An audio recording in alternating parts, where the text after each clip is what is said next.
The comparison shows that the SDBT-MSX is easier and quicker to install.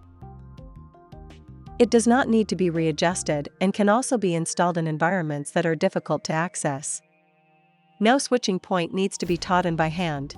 However, this is possible as an alternative to the auto teach-in function. Neither voltage nor pressure supply is required for installation. The following additional SDBT-MSX functions can be programmed internally.